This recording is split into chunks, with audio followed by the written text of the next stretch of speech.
Este es el verdadero origen del chocolate. Vamos a hacer el chocolate maya desde cero y estudiaremos a fondo la parte más importante de su preparación. Lo primero que haremos es abrir la mazorca del cacao. En la parte de adentro se encuentran sus semillas recubiertas con una especie de mucílago. Una vez que las saquemos todas, comienza la parte más importante del proceso de preparación. Y estamos hablando de la fermentación del cacao. Esta etapa de su preparación realmente pocas personas la explican, cosa que me parece un poco extraña, porque con una buena fermentación se busca intensificar y fijar el aroma y el sabor. Por esa razón, este que ves aquí es uno de los 3 métodos que vamos a probar para fermentarlo. Llamémoslo el tradicional. Por acá te presento el segundo método que vamos a usar. Se llama fermentación al vacío. Consiste en colocar el cacao en una bolsa, sacarle por completo el aire y sellarla, para luego llevarla a un termocirculador con el objetivo de controlar la temperatura con mayor precisión y estudiar su efecto.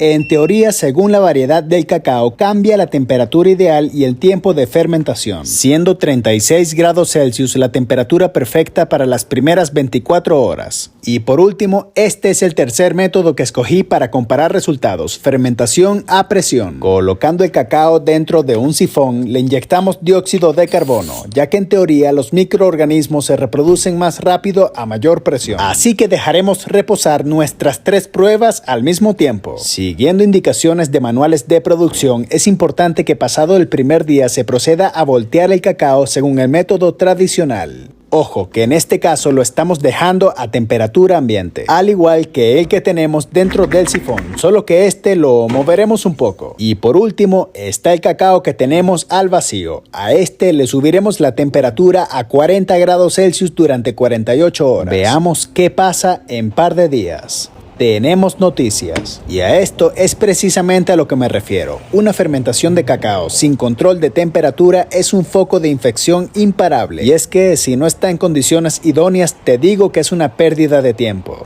Pero por otro lado, mira lo curioso que está pasando con el cacao que está sellado al vacío. Lo abrimos y percibimos un olor como a panadería, típico de la fermentación ácido láctica. En este punto está listo para llevar oxígeno un par de días y comenzar así su etapa de fermentación alcohólica.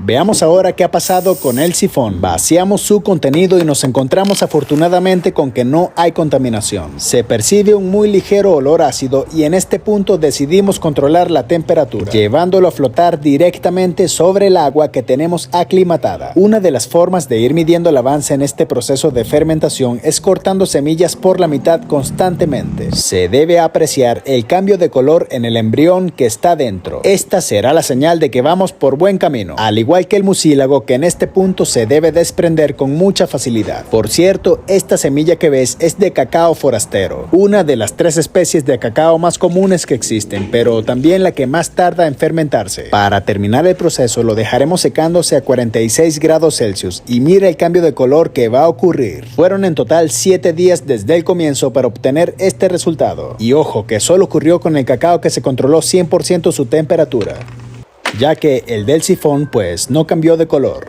En conclusión, si no estás en el clima ideal de temperatura y altitud para fermentar cacao, tienes que controlar sí o sí la temperatura.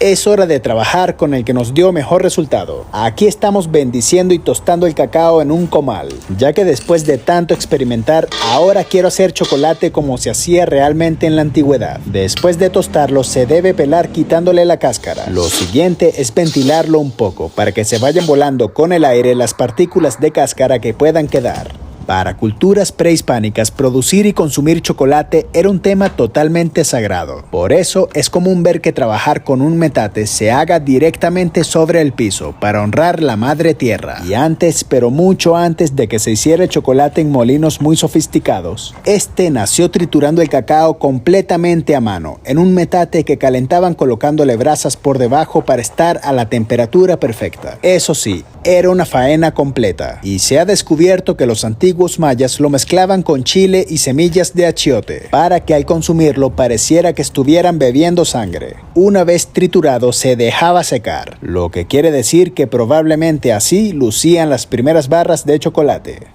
que luego eran diluidas en agua caliente para consumirse en rituales y ocasiones especiales. Este era un alimento considerado tonificante y energizante. Solía ser la bebida de los reyes. y con ella se premiaban a los mejores guerreros de la época. Y aunque el cacao es un ingrediente nativo de la cuenca del Amazonas, el chocolate fue inicialmente preparado por civilizaciones de Mesoamérica como los olmecas, mayas y aztecas. Sexy.